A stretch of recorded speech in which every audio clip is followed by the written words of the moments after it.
Salut les amis, alors aujourd'hui encore une vidéo sur une notion d'électricité, une loi qui est très connue, ce qu'on appelle la loi d'Ohm.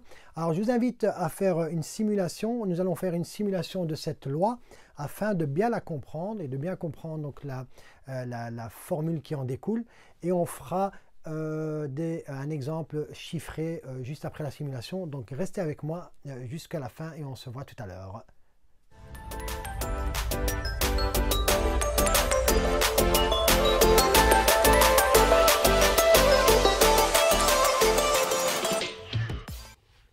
Alors voici, voilà, ici une situation, donc une simulation de la loi d'Ohm, hein. Donc la loi d'Ohm, je rappelle, donc c'est une formule, une loi qui va relier donc ce qu'on appelle la tension. Ici c'est V, mais on peut l'appeler aussi U, ouais, d'accord, ça dépend. Donc la tension, le courant, grand I, d'accord, et R, ce qu'on appelle la résistance de notre, ici, soit du conducteur ou une résistance, d'accord, d'une manière générale.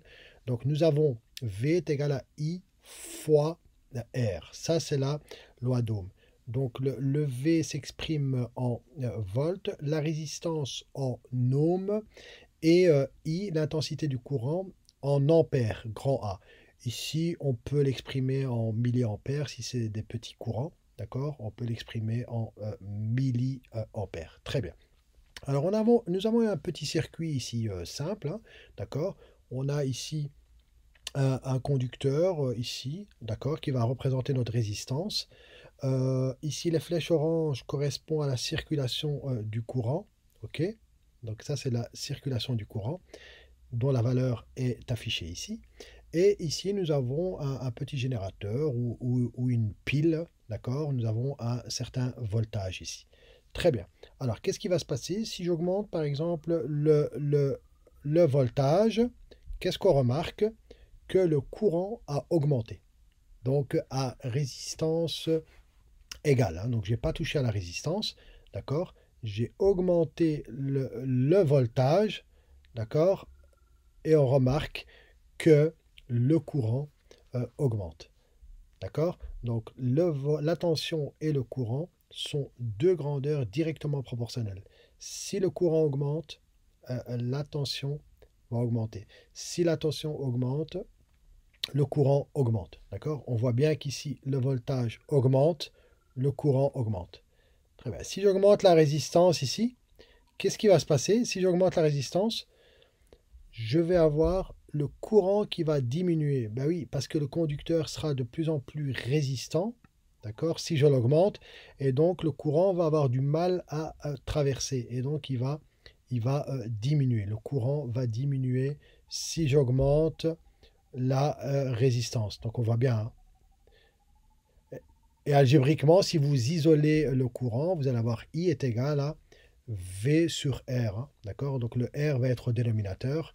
Et si le dénominateur augmente, ben la fraction va diminuer. Ça va? Ça, c'est une petite simulation pour vous expliquer le lien qu'il y a entre la tension, V ou bien U, le courant, grand I, et la résistance. C'est ce qu'on appelle la loi d'Ohm. U est égal à I R.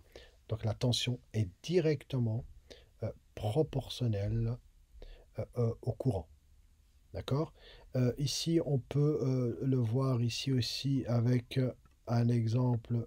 Si je mets ici, voilà, 0, 1 et 10, j'ai 10 milliampères. Donc si je veux calculer algébriquement le courant, il suffit de faire passer le R de l'autre côté. Donc j'ai I est égal à V sur R. Et si vous faites 0,1 divisé par 10, ben ça vous fait 0,01 ampères. Et 0,01 ampères, vous multipliez par 1000 et vous avez 10 milliampères, étant donné que le courant ici il est exprimé en milliampères. Nous allons faire tout de suite un exemple chiffré pour justement appliquer cette formule donc, qui est la loi d'Ohm. D'accord? Merci pour votre attention. Alors voilà un petit exemple chiffré. Donc on nous donne une résistance R qui est de 12 ohms. L'intensité du courant ici qui est, je l'ai donné en milliampères, 2000 milliampères. Et on vous demande la tension, U. Dans notre simulation, c'était grand V, mais on l'appelle souvent grand U. Donc je rappelle la formule de la loi d'Ohm. Hein. Donc U est égal à I fois R. D'accord? Ça, c'est la loi d'Ohm. Hein. Donc, rappelez-vous, la tension était directement proportionnelle au courant. Si j'augmentais la tension, le courant augmentait aussi. D'accord? Donc, tandis que si j'augmente la résistance, le courant va diminuer. Rappelez-vous, hein. Donc le conducteur, s'il a beaucoup plus de résistance, ben, le courant il va avoir du mal à traverser le conducteur et donc le courant va diminuer. Ça va? Donc il suffit de remplacer, mais attention, ici j'ai des milliampères, il serait intéressant de les transformer en ampères. Donc 2000 milliampères, ça fait 2 ampères. D'accord? Il suffit de remplacer dans notre formule pour trouver la tension qui sera en volts, n'oubliez pas. Donc l'intensité du courant 2 fois 12, ce qui nous fait une tension de 24 volts.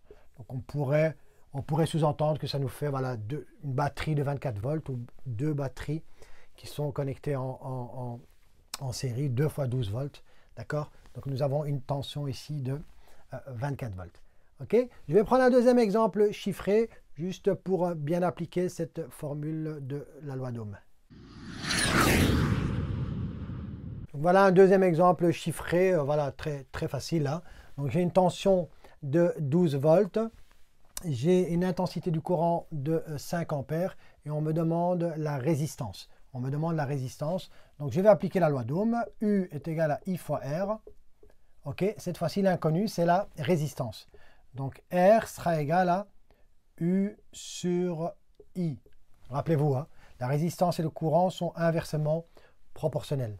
Donc je vais avoir une résistance qui sera égale à 12 divisé par 5. 12 divisé par 5, ça nous fait 2,4 ohms. Ça va? Voilà pour ces deux applications assez simples de la loi d'Ohm. Alors, on peut avoir un moyen mnémotechnique pour retenir, on va dire, cette formule. Hein. Je peux faire un triangle ici, d'accord? Où je mets le U ici, en haut, donc au sommet. J'aurai ici le I et le R ici, d'accord? Afin de ne pas se tromper, c'est pour avoir un moyen mnémotechnique. Donc si je veux la tension, c'est I fois R. Donc I sont ici, I et R sont l'un en face de l'autre. Hein, I fois R. Si je veux R, comme ici, c'est U divisé par I. U est au-dessus, I est en dessous. D'accord? Et si je veux l'intensité du courant, d'accord, ce sera U divisé par R. C'est une façon de chaque fois donc retrouver l'inconnu assez facilement. Ça va? Voilà pour la loi d'Ohm. La séquence est terminée. Il y aura certainement d'autres vidéos sur l'électricité, notamment je pense aux circuits en série, circuits en parallèle. Je ferai certainement une vidéo sur ça. Donc je vous dis n'hésitez pas à vous abonner et à mettre la cloche des notifications pour être donc à jour des vidéos que je posterai. Ça va? Prenez soin de vous. Si vous n'avez pas regardé la loi de Pouillet, je vous invite à aller la voir. C'est aussi une vidéo que j'ai faite sur la loi de Pouillet. D'accord? Et voilà, donc je vous dis à très bientôt. Au revoir.